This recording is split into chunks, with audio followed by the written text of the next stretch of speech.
talents. I wanted to just go back to a couple little things from Sunday. Just a quick recap. Is that okay if I do a quick recap of Sunday, just really quick? So on Sunday I talked about how money requires purpose and faith, those two things, in order to operate at the high level, optimally, the way it was intended to operate. Purpose means direction, it means meaning, it means intention. So our money responds well to direction. It responds well to intention.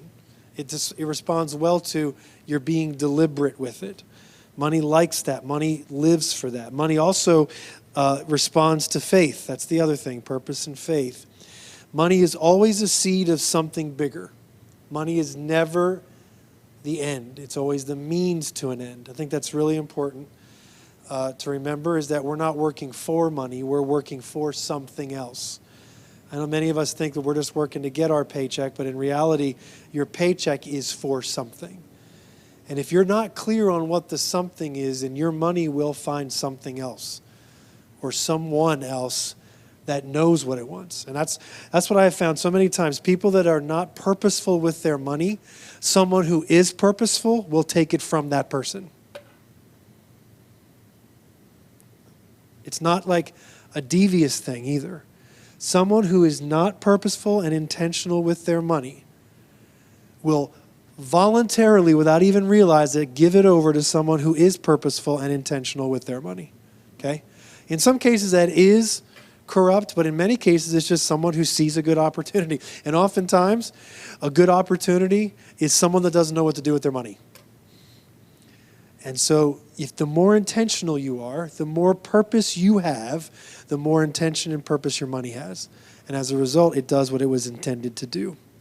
Does that make sense to you, or do I want to explain that? Yeah. So, like, take for instance, like with my paycheck, I put into cryptocurrencies. Is that?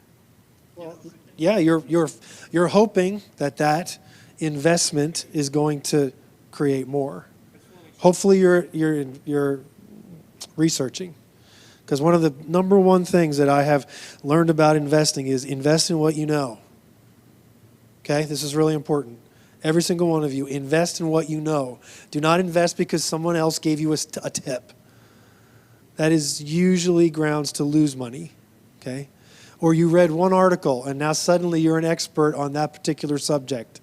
Please don't invest money, because most of those articles are funded somehow, some way by what is being written about.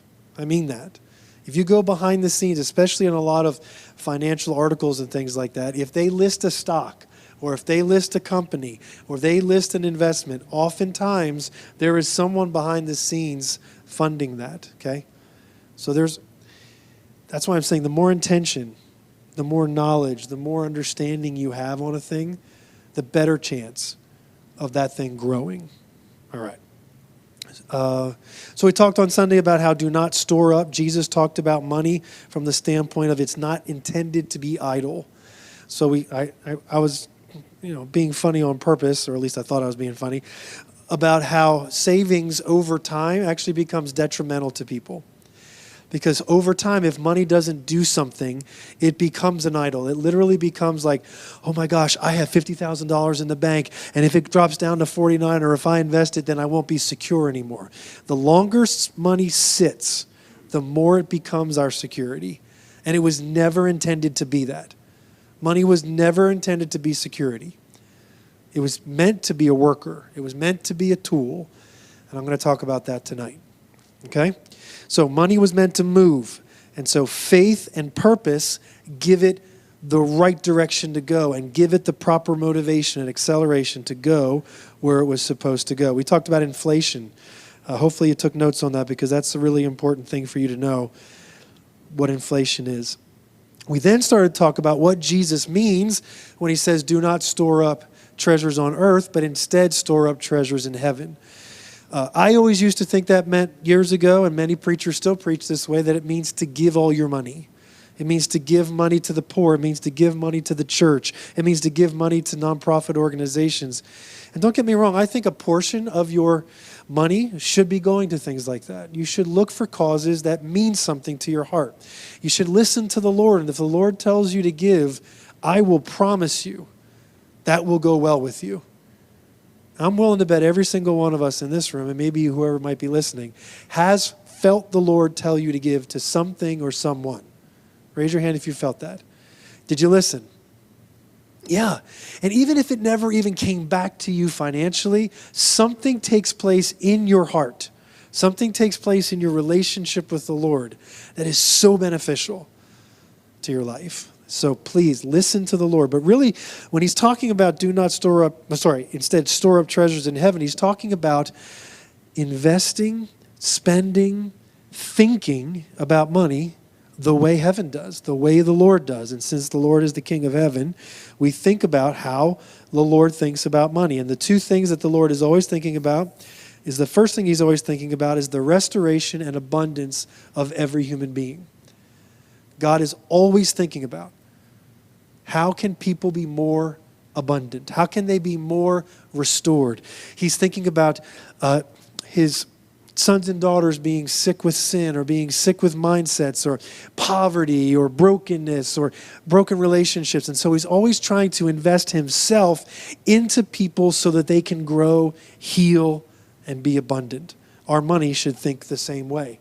Does your money cause others, including yourself, to be abundant, to be more restored, more healed? Oftentimes, many of our financial decisions have done the opposite. They've made us worry. They've made us have fear. They've made us more insecure than secure. And the other thing that Jesus always does is he always operates by faith. He always sees you. He sees a situation. He sees even the earth as just the beginning of something bigger or something more. That is exactly how we need to think about money. Money is a seed. And that's where I'm going to launch off on tonight. Money is a seed of something bigger. In some cases, it's more seed, more money. In other cases, it's I'm going to give to you because I believe there's something bigger on the inside of you. Okay? There's all kinds of ways to think about faith. Just a couple verses before we get to Matthew.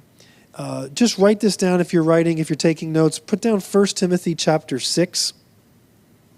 I want to show you there's this verse here in verse 6 of 1 Timothy 6 that I think is really powerful. Paul says this to Timothy, godliness actually is a means of great gain when accompanied by contentment. So we always think in terms of investing, or we think in terms of working harder or taking the better job with the more salary as a way of gaining. But Paul is really clear here. Living well, living the way God lives, thinking the way God thinks. That's what godliness is. Godliness is living and thinking like God. When we do that, that's a means of great gain. Which means we can actually think like God, act like God, and we can actually become more abundant, more wealthy, actually have more than we had before. But then he says, when accompanied by contentment. There's a pairing there that takes place. Paul says, godliness can lead to great gain when it's accompanied by contentment. And here's a big deal. Oftentimes, great gain and contentment don't often pair themselves in our lives. Like we get a lot of money, then we think we need, oh my gosh, I got to do this, and I got to do that, and I can't wait to do this, and then the contentment isn't there. There is a parallel in Scripture, specifically in the New Testament, between gain and contentment. Paul says this, you know how no matter what state I'm in, you guys know this, whether I'm rich, whether I'm poor, I am content. That's such an important philosophy that Paul had. Later on in 1 Timothy 6, in verse 10, he says, for the love of money is a root of all sorts of evil. He's echoing what Jesus said earlier. And some, by longing for it, have wandered away from the faith and pierced themselves with many griefs. That's 1 Timothy chapter 6, verse 10. The love of money is a root of all sorts of evil. So we don't even realize it, but if we desire money, like if we desire it, if we wake up thinking about how we can get more, if we go to bed worried about how we don't have enough, I promise you, it's the root of all kinds of evil in your life. Like you might not be able to connect it, but it's possible that if you're constantly concerned about getting money or never having enough money, it could be the root of relational issues in your life. It could be the root of jealousy. It could be the root of covetousness. It could be the root of discontent, fear, anxiety. All of these things can be connected simply to the love of money. Okay? That's what Paul is saying here. And some, by longing for it, have wandered away from the faith. I don't know. I've actually watched people be so consumed by finances and pursuing wealth that actually going to church, a relationship with the Lord, they might still have it, but I can tell you their life is consumed by finances, consumed by the pursuit of wealth. And we read on Sunday that Solomon wrote in Proverbs that if you pursue wealth, it's going to actually, remember what it says? It says, actually build, like mount up with wings and leave. Like it actually will flee from you as you run after it. So it's not a good idea to seek and to run after and long for, as he says here, money. Okay, were there any questions from Sunday before I go into what I want to talk about tonight? Any thoughts or? Ben. Here, I'm going to give you another Ben. Microphone.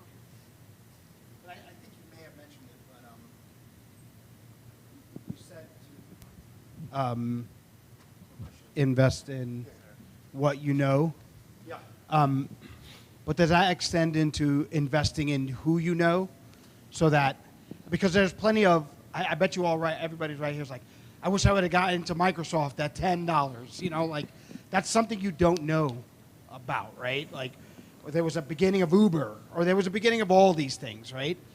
So you can't know about it, right? So how do you balance that? Or is that when I say, you know what, I don't know about this thing, but I know this person. Right. And that, so that's actually really good. And that's why many of us will, okay, I don't know what to do with this chunk of money I have, so I'm going to give it to someone who does.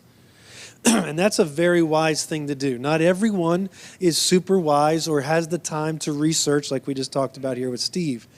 And so that's why we have financial planners, we have stock brokers and investment portfolio managers and things like that who you could say, hey, look, I don't know, but you actually are paid to know.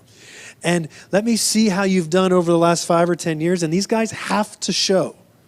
They have to, by law, show you how they've performed. It's actually regulated by the federal government that they have to provide all of that information to you. So if you don't know and you want to, you can find someone who does, and you can find out how well they do. And there are some that do better than others. And there are some who are just learning and getting into it. Hopefully, that's not the place you go. So, but there is also, like here's the problem. If you're going to go to someone who does know more than you, just know that you're going to pay them for that. Okay? They're going to take a portion of everything you've made. And for anyone that has been investing for a while with a portfolio manager, you can actually get a little heartbroken over how much they've been making off of you. And all they do is click a couple things on the computer every once in a while. But that's the benefit of knowing something. How many people heard that simple story of this big machine in a factory is broken? You guys have all heard this story, right? Am I the only person? Okay. Anyway, big, huge machine is broken, and no one knows how to fix this thing, and the entire factory is down because this machine won't work, and they only know of one guy far away who can fix it. And so they call this guy. He comes in, and he walks around it, and he puts his ear to it, and he takes out his hammer, and he hits it in one spot, and the thing springs to life and starts working again. And he puts his hammer away, and he hands him a bill for $20,000. And the guy's like, what the heck, $20,000? He goes, that's an incredible amount of money. He only took like 5 minutes. You listened, and you hit it one time. And he goes, $1. Sorry, he said, how did this go? Help me out. Yes, I remember now. $1 was for the hammer hit. $19,999 is knowing where to hit. And that's the difference. Like when you know, like when you're the expert, you can pretty much charge what you want. And people find out you're the expert. And then you can start charging for that. And if people want something good, they're going to go to you. And that's one of the things I talked about on Sunday. There's a lot of people paying not as much for crap, and they end up paying again. And oftentimes, you'll pay 2 and 3 times before you finally learn your lesson and decide to pay for something that's actually worth what you're paying for. You'll spend more because you know, okay, that's going to be a lot of money up front, but long term, that's going to take care of me. Yeah, you do get what you pay for. And so people know that. And sometimes you have to learn the hard way. You have to buy things at Dollar General a couple times before you realize the kid's only going to play with it for about 3 minutes before the thing falls apart. Pretty much anything, for that matter. Okay, let's go to Matthew 25.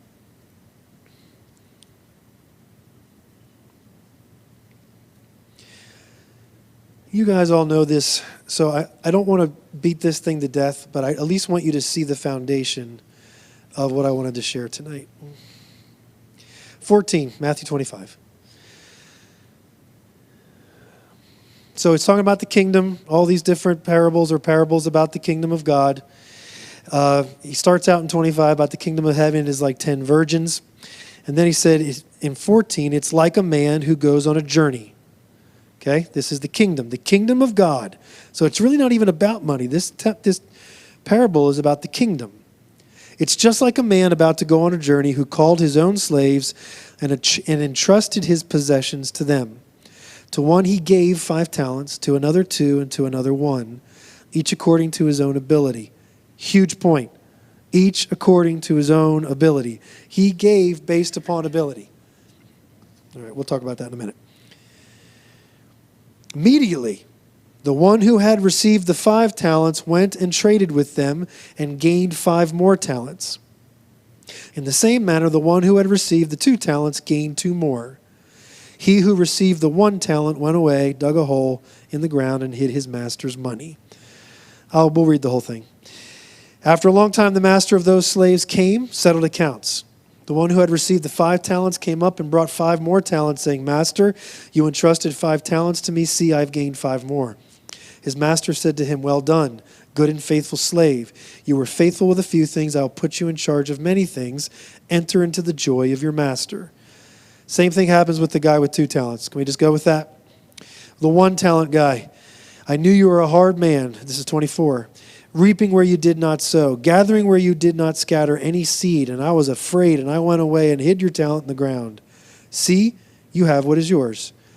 And his master answered and called him wicked, called him lazy, saying, You knew I reaped where I didn't sow. You should have learned. Gather where I scattered no seed.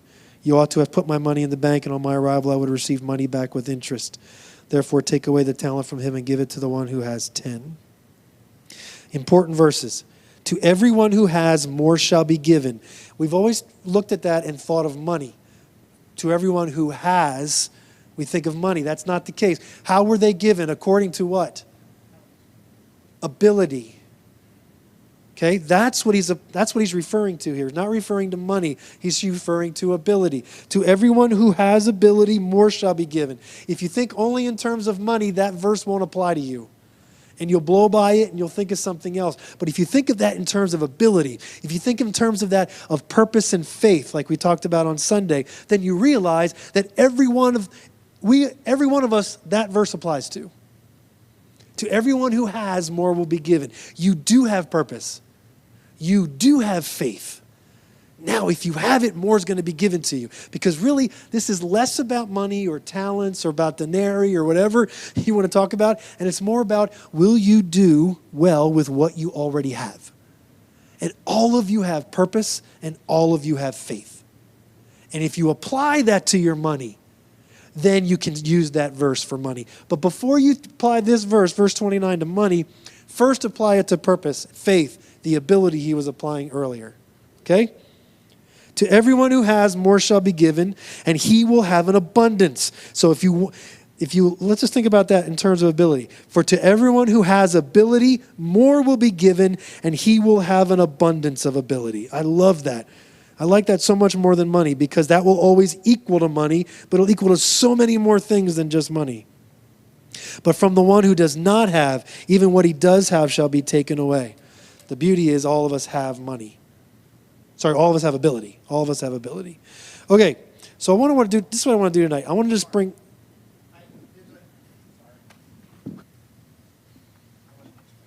Just hold this, okay? I think it's actually interesting that the word own is in front of ability, because we can get this idea that like God gave you ability and gave you ability, and now I feel like I'm working with a short deck, and God gave more ability. But he said your own ability, which the connotation there is it's something that you actually work towards, right? So you could have your own ability, and that ability can multiply into something else. I love it. And to something else, and to something else. And it just basically is saying, hey, if you have an ability and you apply yourself, you're actually going to get more ability. Absolutely. It's not something I'm just going to heap on you. It's actually going to happen because you have ability, and you're going to be diligent with it. It's not him like handing things out in a very like in a random fashion or an unfair fashion. It's actually really up to you. I love it. Yeah. And every one of us in this room has it. I just want to say this to every single one of you. Before you think in terms of money about this thing, think in terms of what you were given at birth. Before you were even in your mother's womb, and he imagined you with purpose and with faith. You have it on the inside of you.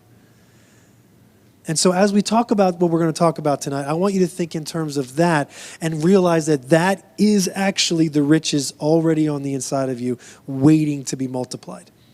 So even if it gets super basic here, you all have the ability to wake up in the morning. Every single one of you do. Every single one of you, as a result of waking up in the morning, have the ability to apply yourself to something.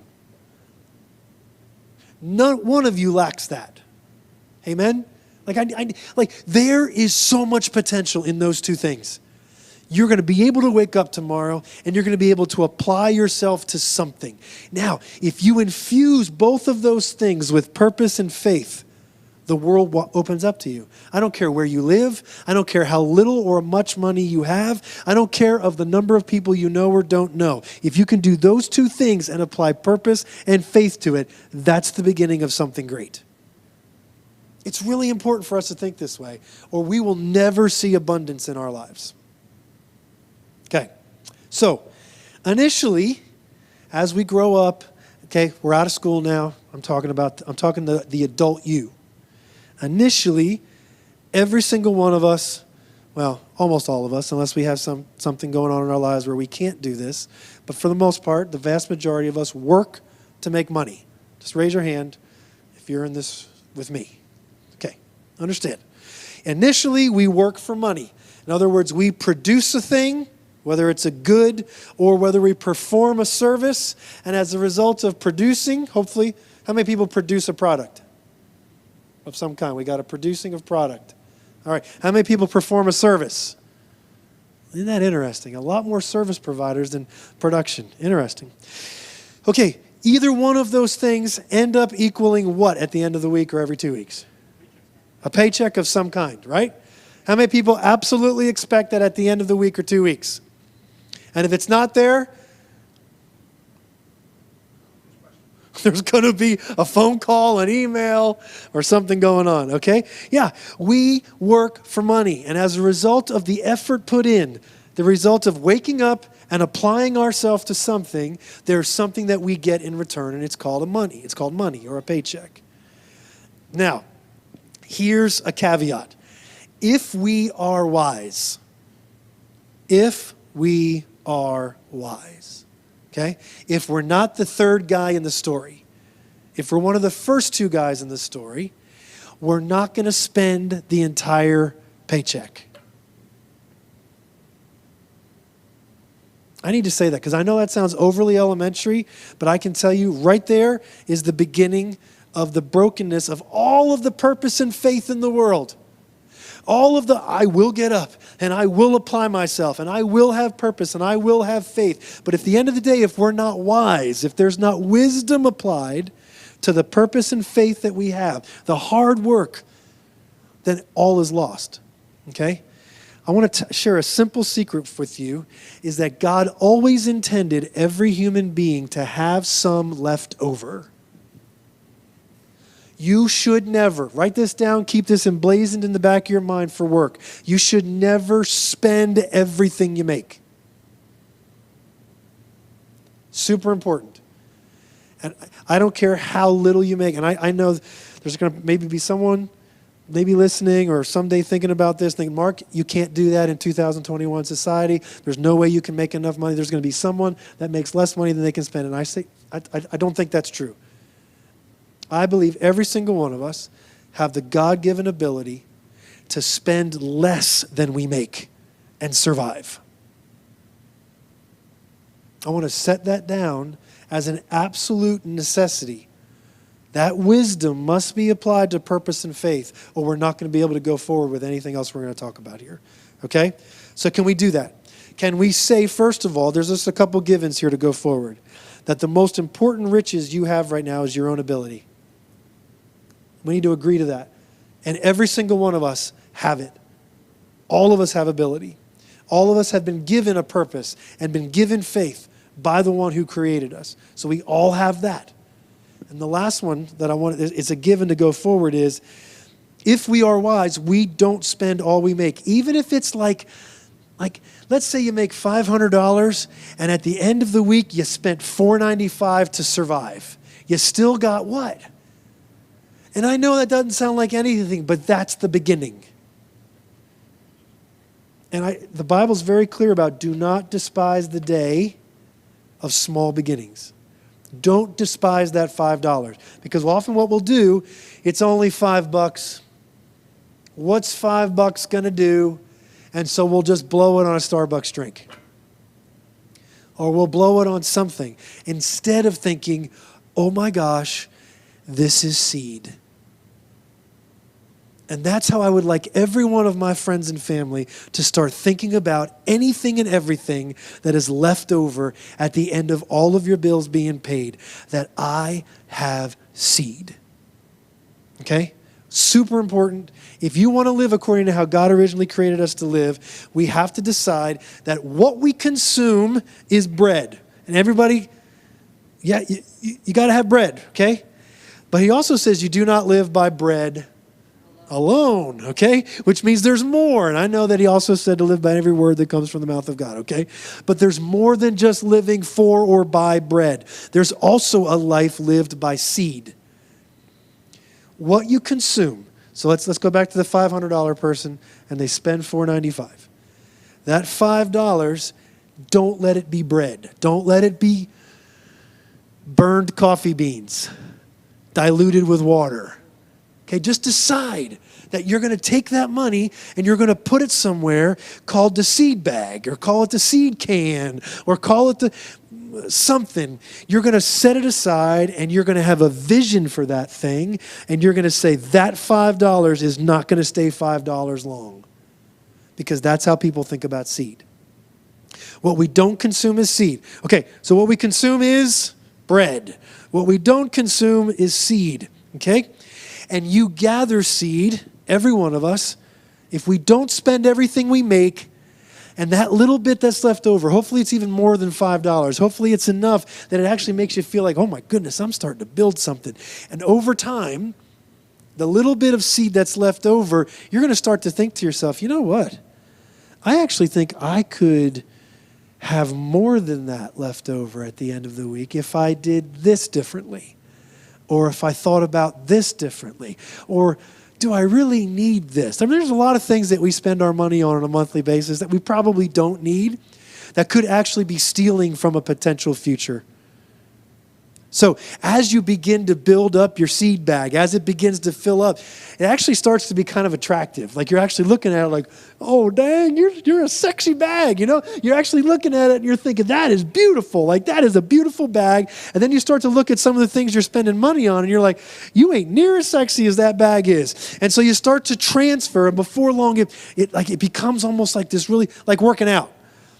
It has not been something sexy for me in a long time, but I remember when it was like, I love working out. I can't wait to go work out again. It's the same way with that. When you get into the practice of storing seed, getting ready to plant, you get excited about it, and you actually want more of it because you start to think of all that's possible because of that seed bag that's growing. Also, seed time does become harvest. Would you be quiet? I'm not done. But you're absolutely right. We gather seed in preparation of an opportunity, okay? And here's what I have found. Dawn and I have found this. Her dad has taught us. Many dads have taught us this. Moms and dads have taught us this. The bigger our bag of seed, the more attracted opportunities are. You actually have greater and more clarity of vision when you have seed. Anyone in my life that I know that doesn't have any seed to sow doesn't see opportunity. They can't. But man, when you start saving for a purpose, remember how I said not saving just to be secure in case anything could go wrong, but you're actually saving for a purpose, you begin to see opportunity that you never saw before. You begin to think in terms of opportunity when you used to think in terms of protection and I hope everything goes okay. Instead now, as seed starts to grow, as this money left over starts really turning into something of value, opportunity starts getting attracted to it. And before long, you're starting to see all these windows and doors of opportunity. You begin to start thinking creatively. You start thinking bigger than your current life. Seed has the ability to cause you to see and think bigger and more creatively than you were able to before.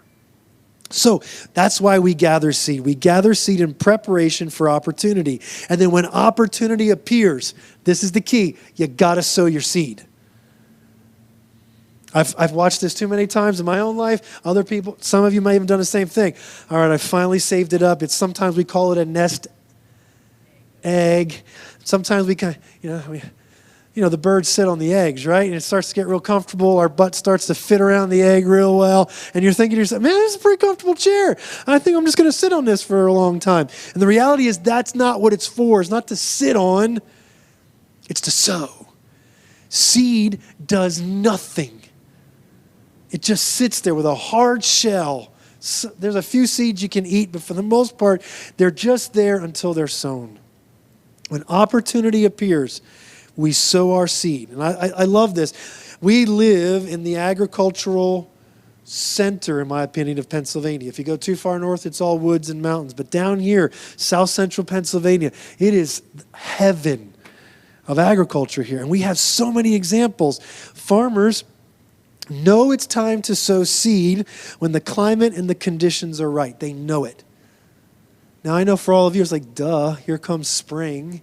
Of course it's time to sow seed. But how did they know that? Thousands of years ago, at some point in time, someone was experimenting and finding out when the opportune time was. And your seed has an opportune time. Find it. Sow it. Even nature. We know this. Every tree, every flower has seed in it. And as the winds blow and as the season comes, they drop these things. They're falling out of the trees all the time. If you walk through the forest, there's black walnuts falling. There's those little helicopter things that are coming down. Those are all what? They're all seeds. And not all of them just lay on the ground and die. Some of them go into the ground, but we don't even know that they're there until the next warmth comes. And the spring rains come.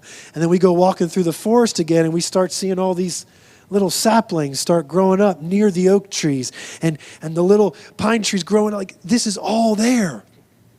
It's happening because seeds were sown and the opportune time brought forth the harvest of the seed.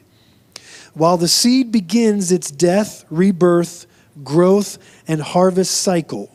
This is really important. Okay, so we have our seed bag, right?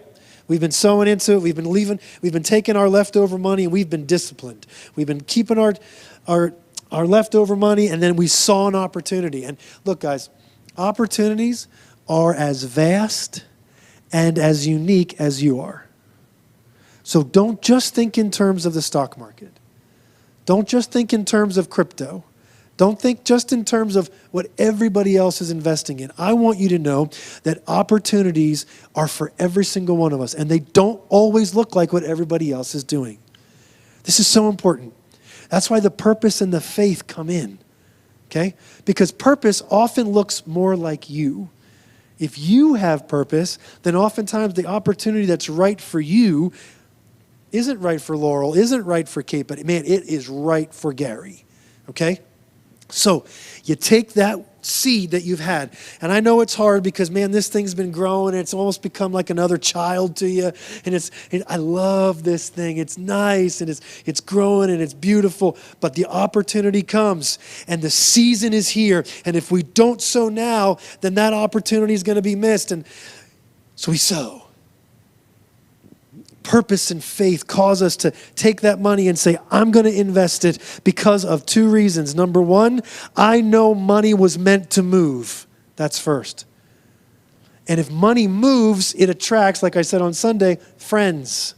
Like it does, guys. I am telling you, money likes company.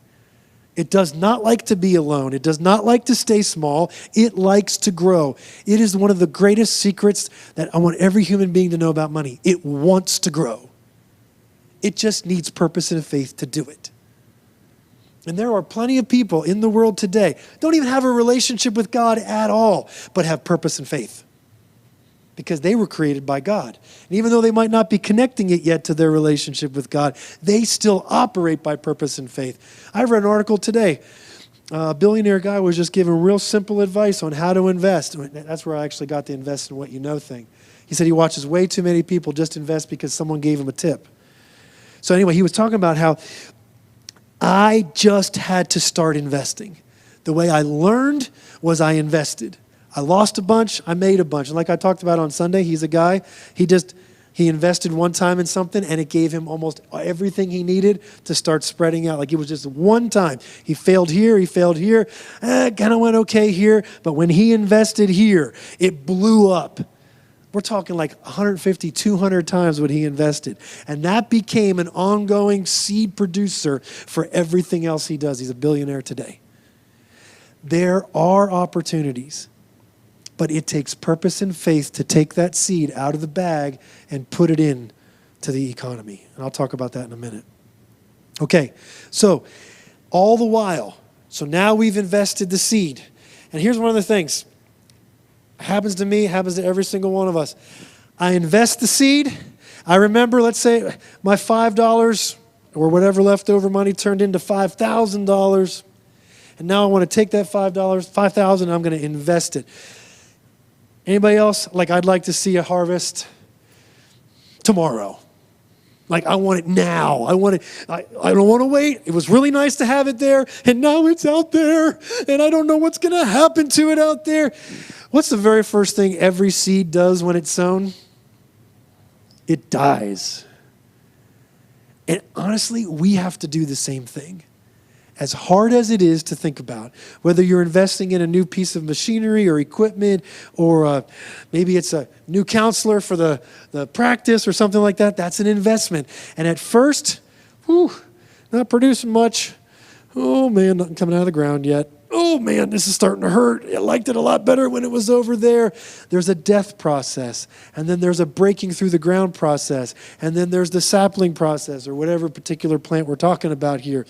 And all of that time, there is no fruit. There is no harvest.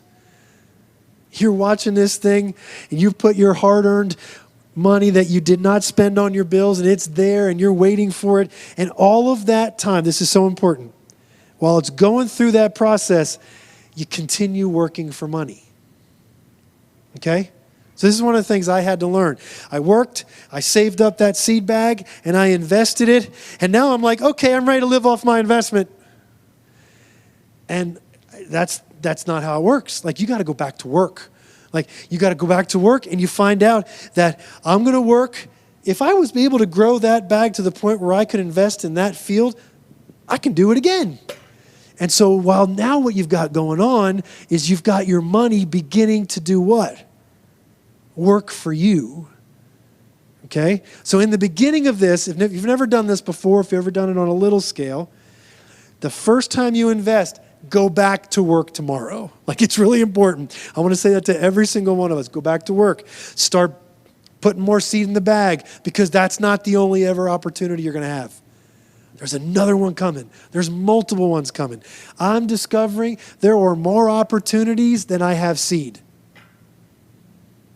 I don't care where you are in life. If you're retired, or you're barely making enough money, or if you're in school and not making any money, there are opportunities for you more than you have seed for. Okay? So, while your seed is in the death and the birth, rebirth, and the growth process, we continue working to make money. And then the seed begins to bring forth a harvest. Like, it starts. This is a pivotal moment. Has anybody ever, how many people have like a Robinhood account or some little cool little account on their phone where they're doing a little investing? Anybody? Okay, not anybody. Highly, yes, congratulations. Copycat. Anyway, do something right now. You can start a Robinhood account, for example, with like $10. Like, you don't need a lot of money. And there are small dollar stocks that you can buy to start this process, to learn, to research. Anyway, stop that. Okay, so let's say that Robinhood account starts to bring forth a little bit of a harvest. Let's say you did invest $10 and it made you $10. Do you know that Robinhood account makes it really easy for you to take that $10 out and put it back in your bank account? Like, super easy. With just a swipe of your finger and a face recognition thing, that money's going back in your bank account. And the fear that I have for a lot of people, especially early on in their investing careers, is that they too quickly spend that money that they made thinking that they're rich. And that's not how God intended it. The seed brings forth a harvest, and this is a pivotal moment. We have to decide that the harvest of seed is more seed. Just decide it right now and for the rest of time. That seed that was invested into the field and produced a harvest, seed begets seed, never bread. Okay? If you think that way, you become a sower. If we make that decision, we don't turn our seed into bread, and instead we sow the harvest of our seed. And this begins the multiplication process. If you ever desired to not work for money, you have to constantly think of your seed and its harvest as more seed. I need to say that really clearly. I wish I was talking to a bunch of young people, because young people need to hear this more than probably all of us old folks. But it's never too late to learn, right? Never too late to learn. But as soon as we think of our seed's harvest as bread, we've broken the cycle of abundance. The intention is that seed's harvest is more seed. So what you do is now you're working your job because you're good at what you do, and it's making you money, and it's making you more money than you need, which means whatever you don't need is seed. That's why it rhymes. And so now you've got seed, and that whole time you're working, and it's like you've got an employee out there making you money on the side. Okay? This is how God intended it. Over time, if you continue this process, the seed brings forth a harvest, and instead of taking it and saying, hey, baby, we're going on a nice vacation this year, we made money on this investment, or we did this and we were able to do that, hopefully you have a smart enough honey to say, no, we're not. We're going to take that and we're going to reinvest it somewhere else. We're going to buy this property. Or we're going to invest in this business over here. Or we're going to do something that I've done a lot of research on, and I'm learning a lot about this, and I think it's time to do this. And we take that seed and we put it right back in the bag here again, and now the bag that used to be only this full is now this full, and now you're looking for a bigger field because you got more seed to put it in. This begins the multiplication process. As this cycle continues and we're faithful to sow our harvest, so important, this is how you start to think like heaven. Heaven never thinks in terms of getting rich. Heaven thinks in terms of making more. of the increase of his government. That government doesn't mean like political office type government. It means the expansive rule, the expansive domain of the kingdom, the ever-growing influence of the boundaries of the kingdom. There shall be no end, because heaven thinks in terms of sowing and reaping. So as this cycle continues and we're faithful to sow our harvest, our seed eventually outperforms our own personal ability to make money. You guys know that, right? Like, there are people today who are able to quit their jobs because their investments make them more money than their jobs were making them. And for many of us, even in this room today, you right away think, well, that's not me. I got to go to work every day. It's not you, and I'm going to be honest with you, it's not you because that bag of seed wasn't important enough to you. Yeah. Yeah. So I know we're talking about this from a spiritual aspect, but doesn't our government operate in with the same principle? They actually like you to have seed, but the moment it's bread for you, they want their piece of bread. Right. So like, that's why your paycheck, it's taxed, right? But if I take an investment and I take the money out and it becomes cash, they're like, yes, give me my piece of bread. Right on. Unless you took that investment out and put it in another investment. And then even our government's like, awesome, keep as much of that as you want. We don't want that. So even our, like what we would consider our secular government is built on that same principle that they even want you to Keep the money in the economy. The seed. Yeah, keep the seed going. Yeah, you're actually penalized if you take your seed and make it bread. That's what Ben is saying. So the beauty of it is the system's actually set up that if you keep it in and keep it growing and keep it doing what it's intended to do, it actually will do you better and you won't be penalized for it. But as soon as you take it and make it your own, bring it back into the storehouse, so to speak, then there's going to be a penalty, and it's called taxes.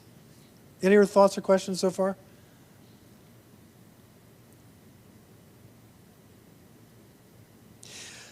Let me just pause while we do this and just say this. I want to tell you, you and I were not designed to work our entire lives for money. It's a very industrial age, modern day lifestyle to get an education so that you can have a job that produces an income, and then you produce enough income that you eventually get to an age of retirement where the government will then provide you an income to live out the rest of your life. Can I tell you, that was never how you were designed to live.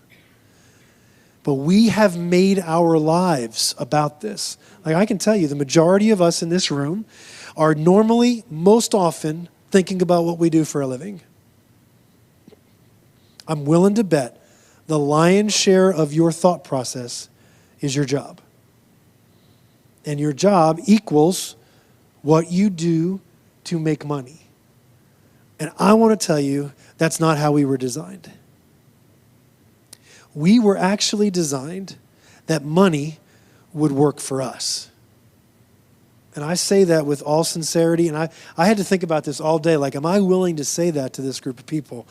Because that is a really big break from our current mindset. We think in terms of, what do I have to do to make the money I need? I personally think that that's not a mindset God ever gave us. That's a mindset the world system gave us. The world system actually wants us to keep grinding away. What God wants us to do is be free. It was for freedom that Christ has set us free. Don't give yourself over again to a yoke of slavery. That rhymes, and I think it rhymes so we remember it. Don't forget the reason why Jesus came was to break mindsets and mentalities and lifestyles that kept us enslaved to a system God never ordained. I believe that there is a simple, ancient path of sowing and reaping that God gave every single human being opportunities to benefit from. Your money was never meant to pay all the bills. Your money was actually meant to make you more money. The problem is we've created a lifestyle that pretty much sucks up everything that we make. And there's a lot of economy out there that's begging you to do it. That's why commercials cost how many millions of dollars during the Super Bowl, because they know you're going to consume it and eventually you're going to spend money on it. It's the system of this world. But if we can live like Jimmy lives minimalistically. You do. Sorry, but you do. And I'm really proud of you for it. You end up being able to keep so much more of what you make, and then you can do so much more. To the point where how many people right now could decide to take a month off and be completely fine? Not enough hands.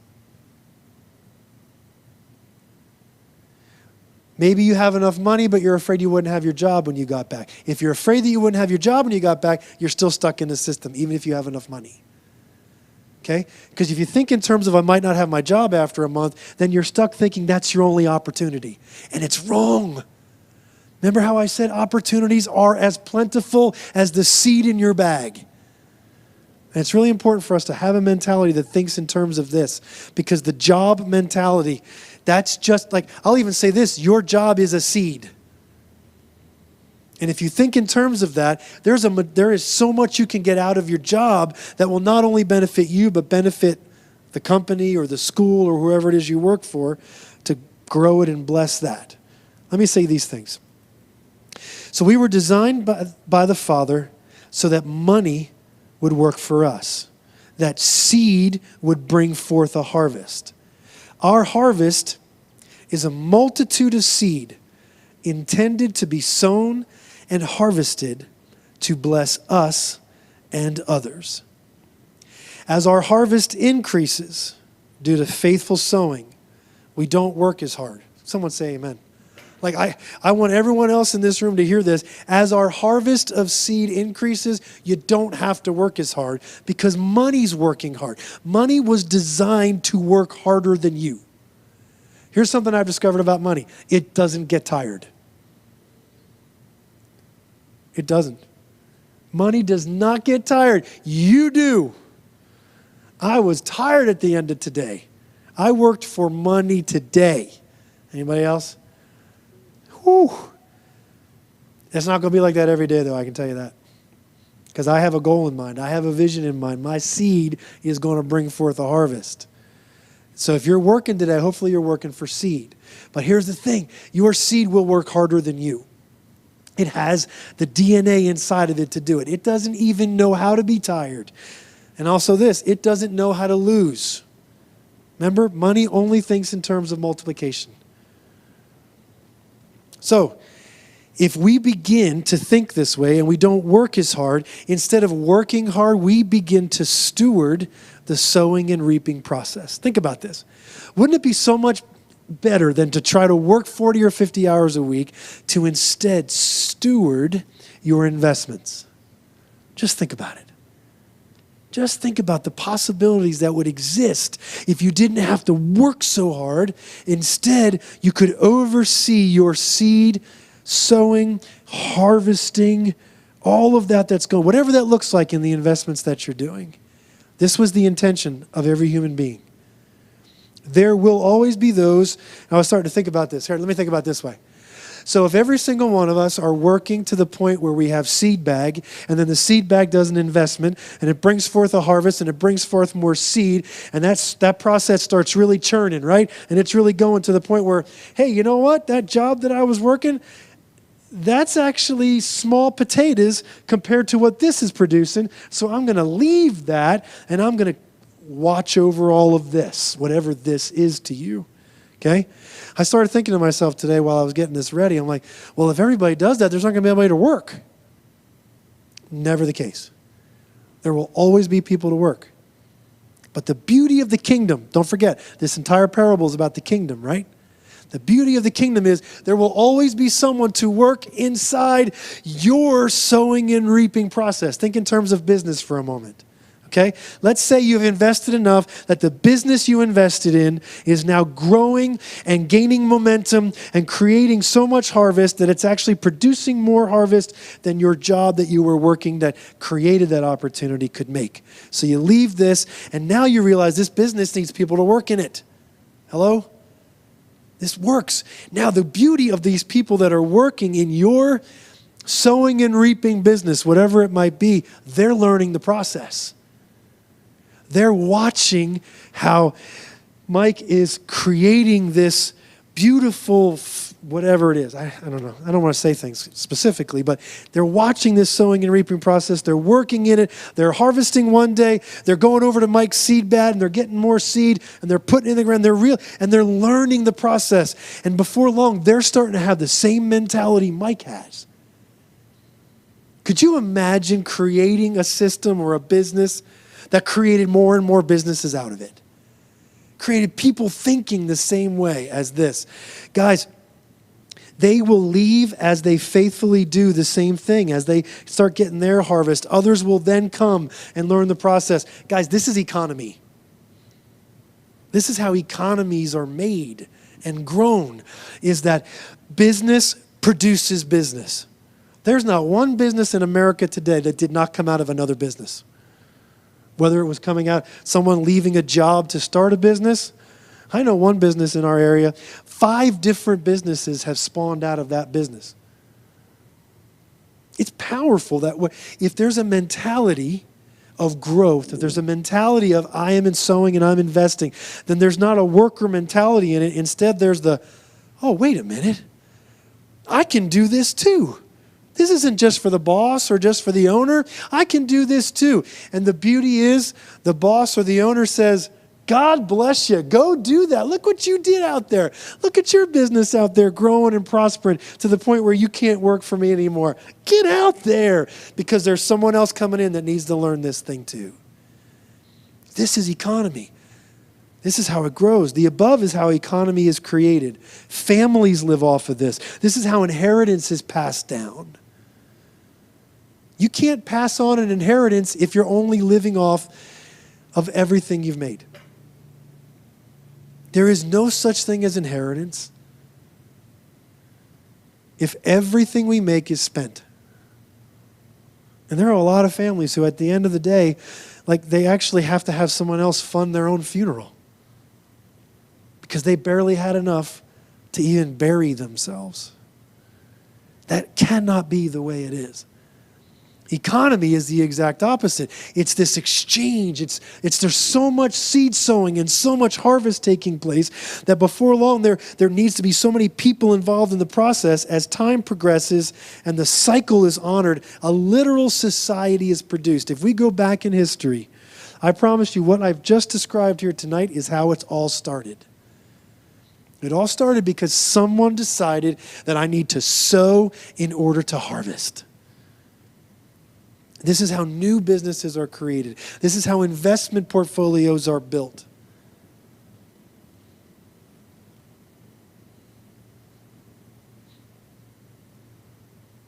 I've discovered that this is how I became who I was created to be. I grew up in the last 30 years under people or with people that thought this way. And because I had the kind of relationships I had, I almost feel like we kind of fell into this almost blindly.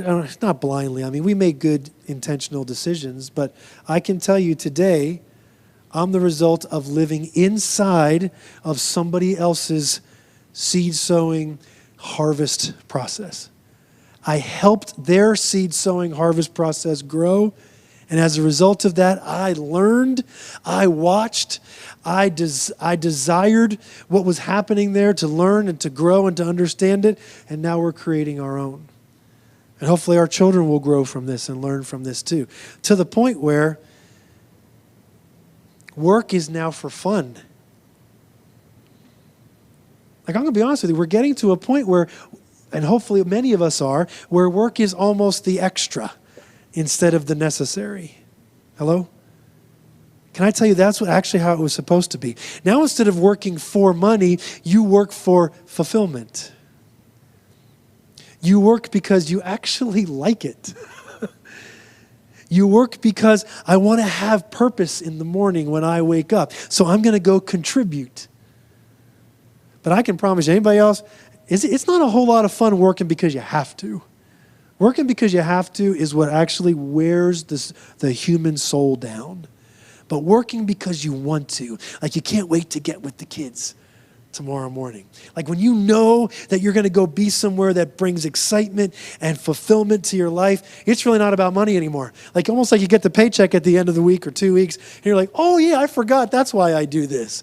Like that's the beauty of the human life, the way God created it. And on top of that, there's enough seed left over that you can begin to sow it. And while you're teaching kids, Melanie, your money's making money. Like I'm telling you, that is the absolute abundance of God, the way he intended it. That you're doing what you love and you enjoy, and your money's working even harder than you are. This has always been the plan of God. The plan of God was never to work your head or work yourself to the bone. It was always, let money do that. Let seed do that. That's why the parable of the talents is such a powerful story to me. That the guy with the one, he had no concept of what we just described here. He was afraid he would lose the one. And fear will always keep the seed bag closed.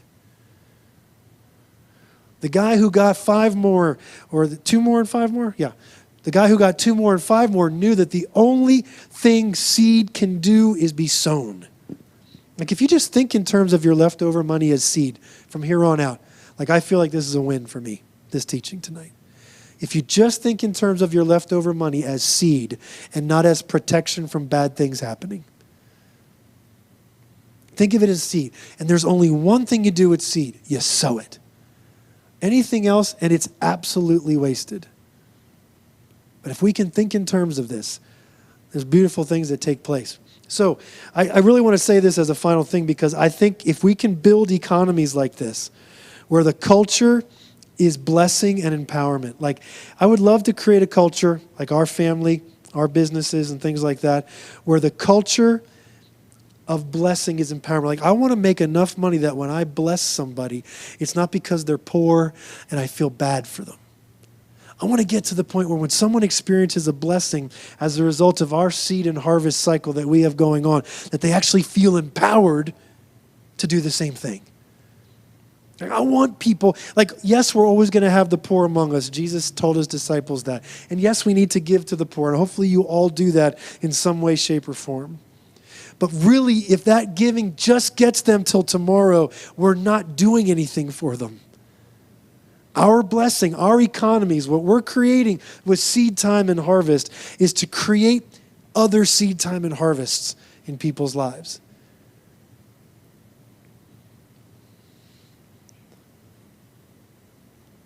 All right, I had a little bit more there, but I wanted to stop at 8 o'clock tonight. You guys got anything thinking going on inside of you?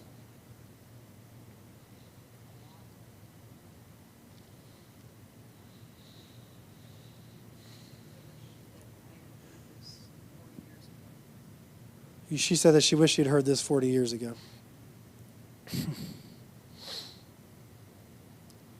Come on, what are you thinking?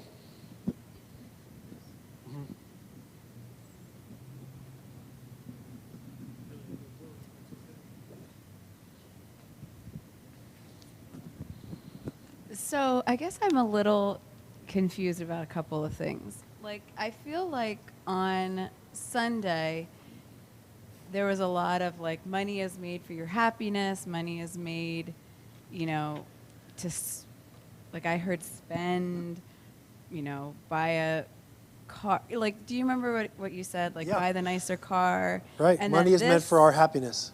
This feels opposite. Almost like, and maybe it's just me, like I sometimes struggle with buying things when I could be saving for something. So can you just like clarify that? And maybe it's just me, like yeah. I have a hard time sometimes, like money is, I mean, that's really why I wanted to come tonight, because I was just, I don't know, money is a thing it's an issue for me in my life of balancing the two things. Can yeah. you clarify Sure. that a little bit? And so then I have a second it's question. the reason why I wanted these two things to be together, both Sunday's message and tonight. Because I almost feel like the Bible study portion of this should have come before the Sunday morning message. Because in reality, I think there is a season of time where you don't drive the nice car and you don't have the super nice vacation. Like, I actually think there's a season of that where it actually trains our soul to be content with little. That's okay. The problem is sometimes people get to the point where that's all they ever do. So they spend their entire lives scrimping and being misers and all of that. But this seed time and harvest process, there's always more than enough. In fact, that's the beauty of seed time and harvest. In fact, if you go back into the Old Testament, he actually commanded the people to leave the corners of the field so that the people could come in and the gleanings, you guys know what the gleanings are, right? It's after harvest. It's what still falls off of the tractor. My farmer still goes around and picks all that stuff up. The Lord commanded them to leave it in the field. Like, I think there's a point where there's more than enough. Yeah, and so yes, absolutely. But if we do that in lieu of sowing our seed, then we never get to that place where we actually enjoy life. Because I don't think that we were meant to work really hard for 9, 10, 12, 11 months and then take a 2-week vacation. I feel like we work our whole year for the little vacation that we take. And the Lord's like, actually, I feel like your whole life should be that 2 weeks. You know, you're actually supposed to enjoy your whole life. And so you work hard so that your seed bag grows, so that then the seed time and harvest thing gets rolling. And once that gets rolling, then your whole life becomes, I get to drive the nice car. I get to go to Hawaii when I want to. Like, you get to do those things. So maybe I didn't bring up all that cool stuff, but that's inherent in stewarding your investments versus having to work the 40 plus hours a week for the money you need. So for me, that's all there. I have a second question. Yeah. Did I answer the first one okay? Yes. Okay. Actually, that was very helpful. Good. My second question is, when you are investing, that investment doesn't always have to be seed, correct? Here's what I'm thinking. Like, Okay. let's say I want to go on a vacation or something. Oh, And, okay. I got like, what you're going. Can I say, like, okay, I'm going to save this $100 and I'm going to invest it so that next year I have $200. I mean, I think you're probably going to need more than that for a good vacation. Yeah. But that's the Like- purpose and faith thing. So investment, it doesn't always have to be seed where I'm just reinvesting it, reinvestment. You can invest No. in something for your Absolutely. future. Purpose and faith tell money what to do. So if you're telling your money, get me on vacation by June of next year, and you keep that intention on that money, you're going to go on vacation in June of next year. That's the problem. People don't have any purpose or intention with their money. And so it ends up just being frittered away, and they don't even know where it is at the end of the month. You're telling it what to do by saying that. Absolutely. Yep. You're welcome.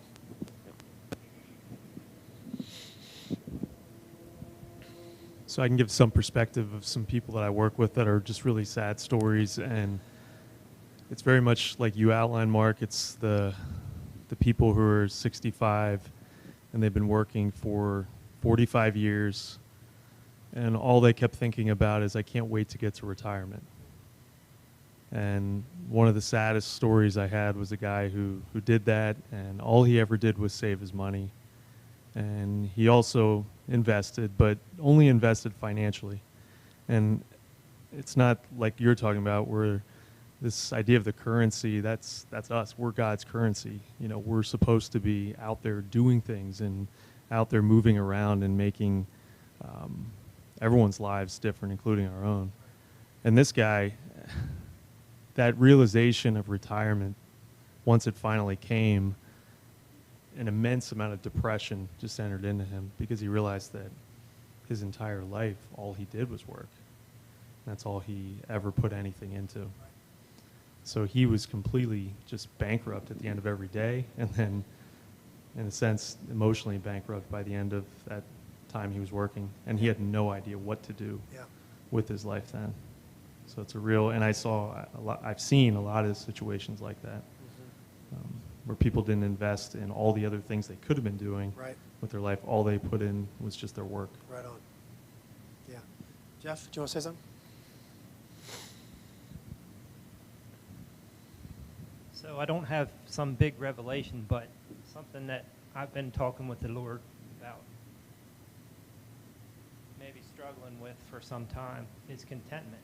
And I think what the Lord has told me is that contentment is the beginning of all this.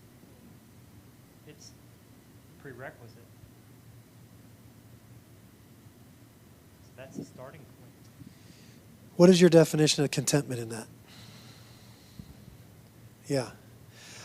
I'll give you what my definition of contentment is, see if this makes sense to you from where you are. Like, I don't need more. Like, I'm good with what I have. But contentment never makes you sit still. Like, you can still be highly motivated and be content. Like, this is really important for you to realize. Like, Paul was extremely content, but the guy was always moving, always doing incredible things. But he's the one that would talk about how I'm content with a little, I'm content with a lot. And so I think when I think about what you're saying there, like, I know you're a really hardworking guy, but you don't work hard because you need.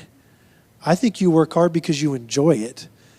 And then you get to a point where you're like, all right, I'm making more than I need. Like, I have more finances now than I need to live off of. What am I going to do with this? And I think now we're getting back to what Mike was saying earlier. Who can I bless? Who else can participate in this and enjoy and learn and grow as a result of what I've created here? Like, I think you can do all of that inside of contentment. But if you're not content, then everything you're making is for you. And I need this because this barn's not full yet, or this goal isn't achieved yet. And it feels like a very much all about Jeff thing than it is about true economy that I was describing earlier, which invites people into the seed and harvest process. It involves, like, you cannot do this alone. For me, contentment screams, come and help me. Come and be a part of this. Come and join me. Participate in my economy that I'm growing.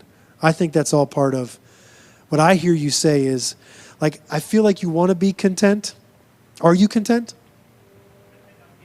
You're getting there. Yeah. I don't think that's going to keep you from doing what you want to do with your life. I think it's going to change how you do what you do. I more or less think what the Lord's telling me is to get that part right, to be able to move forward in other things. I think so. Especially what we said earlier about contentment. Yeah.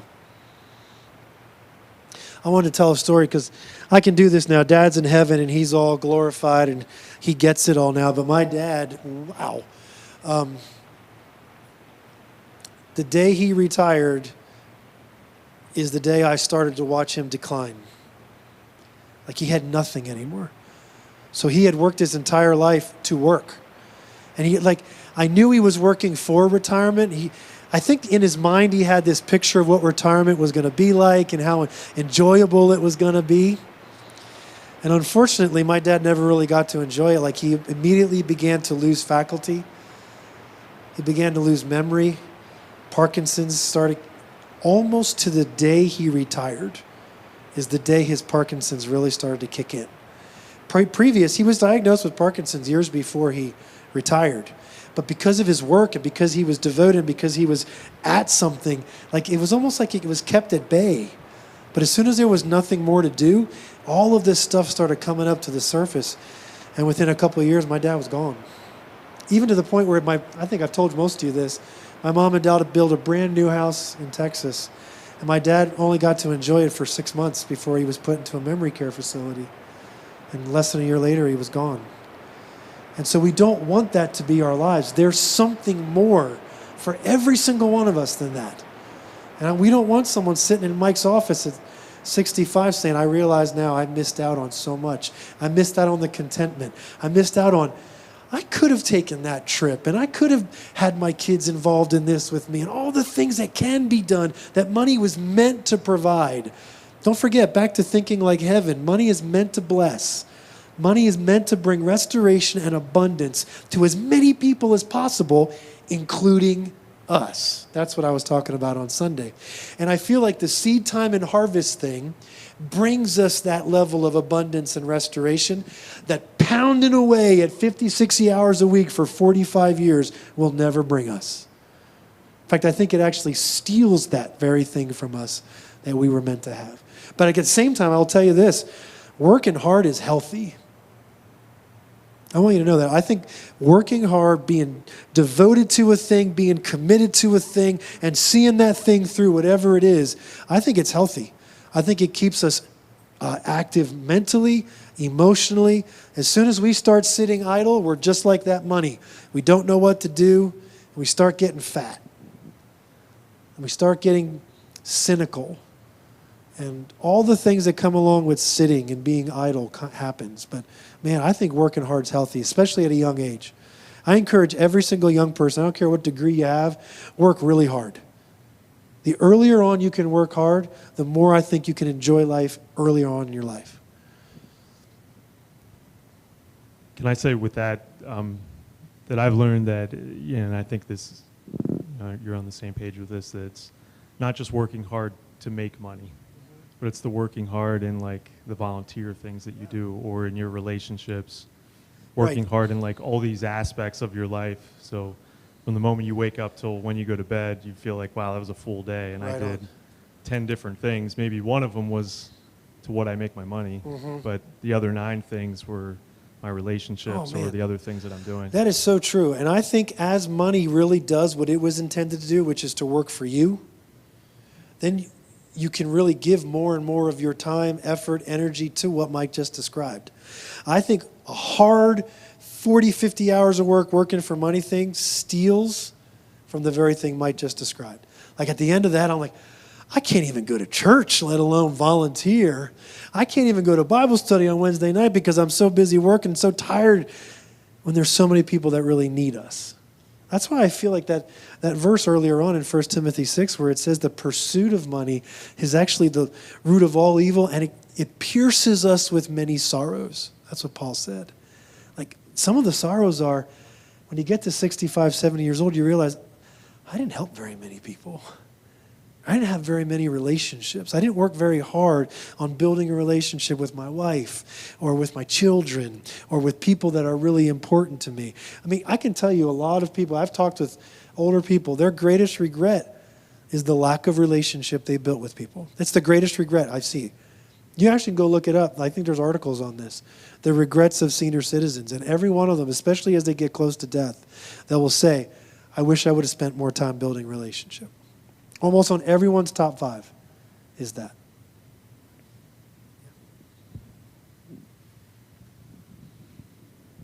From the time Rob and I got married, we budgeted, and we still budget.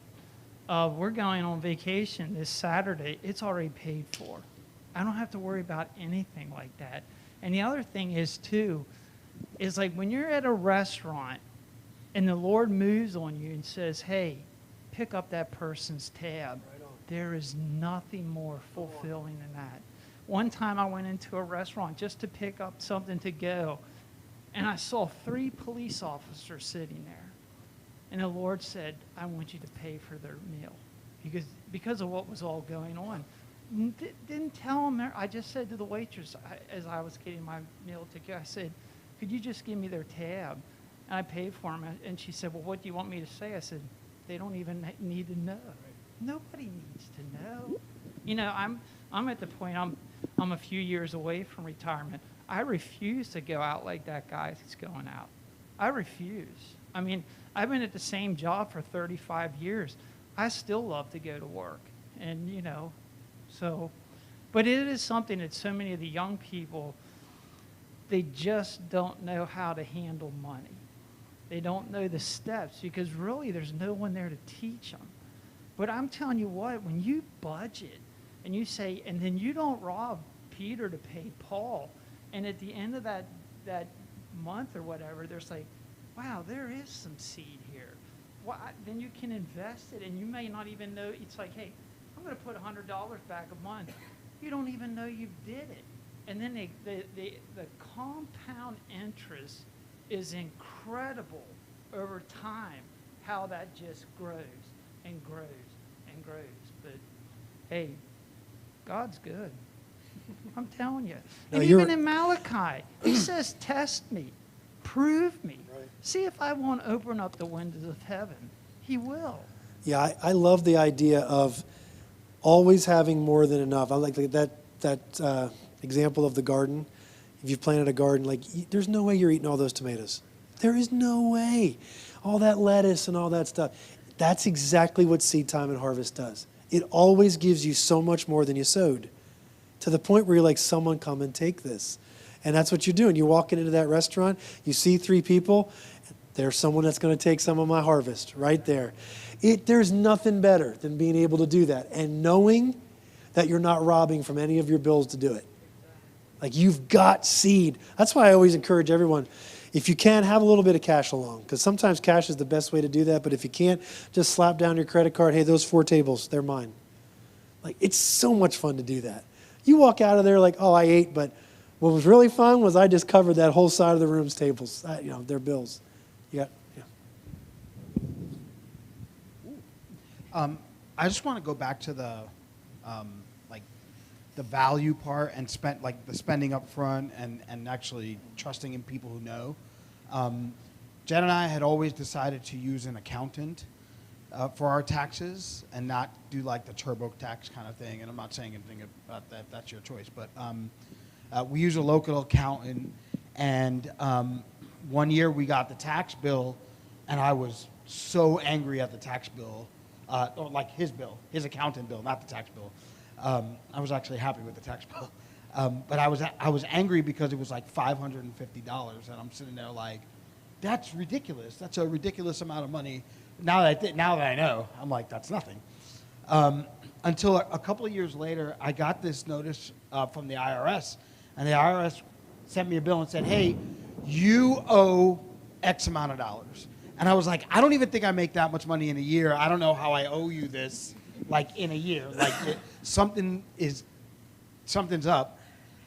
And I was able to go to my accountant, who I paid this money to, and hand him this notice and say, hey, they're saying I owe like $60,000 to the IRS. Can you tell me what's going on? And they looked at it and they said, yeah, you owe $700.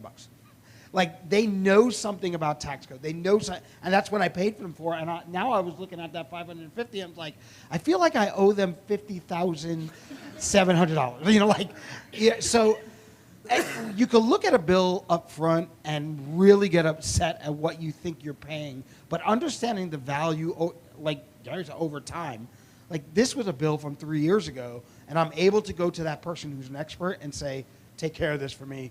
I don't know what this is, all right? And I don't blink at that accountant's, because he showed me his value in me not having to fork over, in a panic, an amount of money that I don't have laying around. So I'd encourage you, pay the bill for the value that's there. Like, it's important.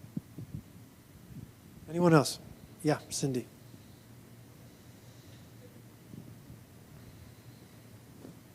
This was something that I really wanted to be here for tonight.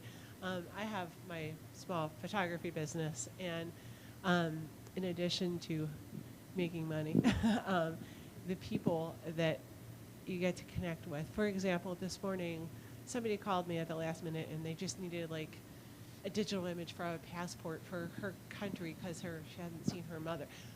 Like, it was this little thing that I could have, like, this is not a job even worth taking, and I almost brushed her off, and then she came in and we had this amazing conversation, and this wasn't a high dollar job by any means, but the conversation we had was just like, and then she walked in the door, she's like, you're just nice. It was just really funny, it cracked me up a little bit, but like the people that whether it's a wedding or, it's important moments in people's lives, and like there's so much more to what I personally do. So my purpose is there, but a couple of things I'm learning, like I just literally, like a month ago, hired a bookkeeper because that's not something that is my skill set, and I knew that like I wanted more and I wanted better and I wanted to have more more seed and that type of thing.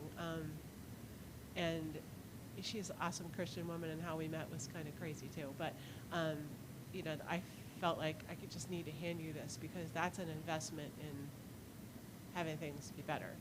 And I know, like, Tim has to work a lot because we're kind of in a situation like if you're handed something from family, like my mother is very fear-based, and she hangs on to her money, and I may need this, and I may have to go to a nursing home, and I may need this, and I may need that, and like she won't invest or use the money or give anything to the grandkids, or like she just, I might need this, and she's coming from very fear-based, and then the in-laws, other than leaving us Billy with no money really for him, we got their house that's in bad shape and their debt.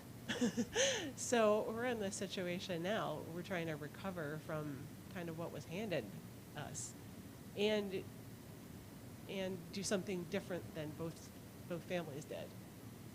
So when you have that history in your family and you're trying to break the cycle, that's kind of putting us on a hard spot right now. So just keep believing in our purpose. Well, you started out the story by talking about how I know, your there's multiple photography things there. business. Sorry. Well, yeah, it's okay, but I feel like that's connected.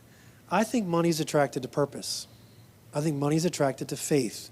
Money's attracted to people that are going somewhere, that have a vision and are putting their lives to it. I think money's attracted to that. Money wants to increase, and money increases by purpose. Money increases by faith.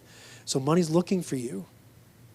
This time it was a woman who just needed connection, and that's important. Like I want to tell you, I spend the majority of my ministry not talking about money. You guys realize that, right?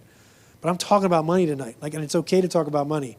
You keep trying to turn it away from money, but I need to talk about money because it's important for you guys to know that money's attracted to this, and money's necessary for the kingdom to be advanced. It's needed. Let's be honest with you. Like I said, most of us probably think about money more than just about any single subject that we think about. And it's because of the mentality of the world system that we're in. And if we could break that cycle, and you do it, I think, by focusing on that which you really believe you were created for, Cindy. And not only will money be attracted to that, but people. People that need to connect with you. People that need to experience the Father's heart from you. To the point where I think that purpose, and then this is what happens. When that money is attracted to the purpose, and then it turns and it begins to pay bills and do whatever it's supposed to do, then it goes right back into whatever's left over. I'm going to sow it so that my purpose can increase. So for you, if your purpose is photography, if you really know that that is why you exist, to literally show people who they really are. Like I think photography done well, people look at a picture of themselves and they go, that's who I am? Like people almost don't even think of themselves that way until they see your photo of them. Or someone else. Like I never saw my mom that way, or I never saw my child that way.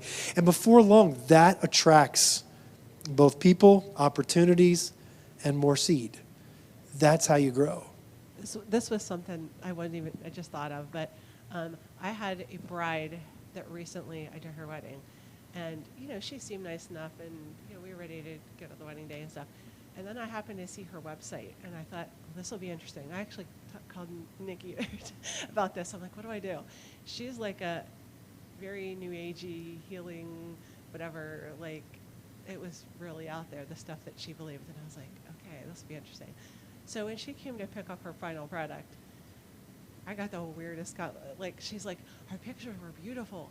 And she went on and on, and she handed me a $100 tip, and then she said, but the pictures of me, I almost cried because I didn't know why. Like, she had this real conflict as far as how she was depicted. And I was like, this is interesting, because she was depicted through how I saw her, and she had she had something going on inside her.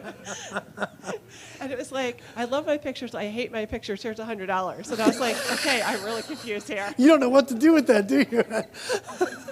Well, maybe the Lord was showing her how she looks from his perspective. That's what I was thinking later, and I was Whew. like, this is so cool. Oh, I love that. Your business is showing people the Father's heart for them. That's what it's really all about. I love that. Really, I just really wanted this to be about, your seed is in your life to bring forth everything you were always created to be. But that nose to the grindstone, working that job till you're worn out, usually does not bring that forth in you. Actually, it brings forth some ugly stuff in you oftentimes. So if we can start thinking of money as working for us instead of us working for it, like that's huge. Think of your money as seed. And the more money that you can consider seed, the quicker you can get out of that rat race of working for it instead of it working for you. It starts out as just a little bit of passive income. Oh, it's making us $100 or it's making us $150, but I promise you, if you stay faithful to that, you can actually do what you love and want to do with your life. You can. I don't think it's ever too late to start this process. Even if you do it and your kids actually end up benefiting from it way more than you, that's a win because they're an extension of us. So, like I said, never too late to start. But please, could you start thinking in terms of your money as seed? And so every time you spend money, like you could think to yourself, right now this would be great, but this would also be great. Like there is a temporary thing, and I know what Melanie said earlier, but like there's a temporary, I'm going to fast. Back to, I don't talk to this about fasting very much, but I think it's okay to kind of like take a season where you fast for something greater. So like we do this in dieting, we do this in all kinds of things. If you could fast your finances just for a little while because you know that if I could devote more to the seed bag for the next 20 years, I'll be able to enjoy the life I envisioned for myself. You can work them because you want to, or you don't have to work if you don't want to. Guys, that's the privilege I believe every child of God was created for. Funds, money, resources were created to work for us, not the other way around. That's really what I wanted you to get out tonight. We can talk even more specifics if you want to, one-on-one or whatever. But yeah, look at that, 8:33. Nice. Any more thoughts or questions? Very good. Okay. Thank you all. I love you.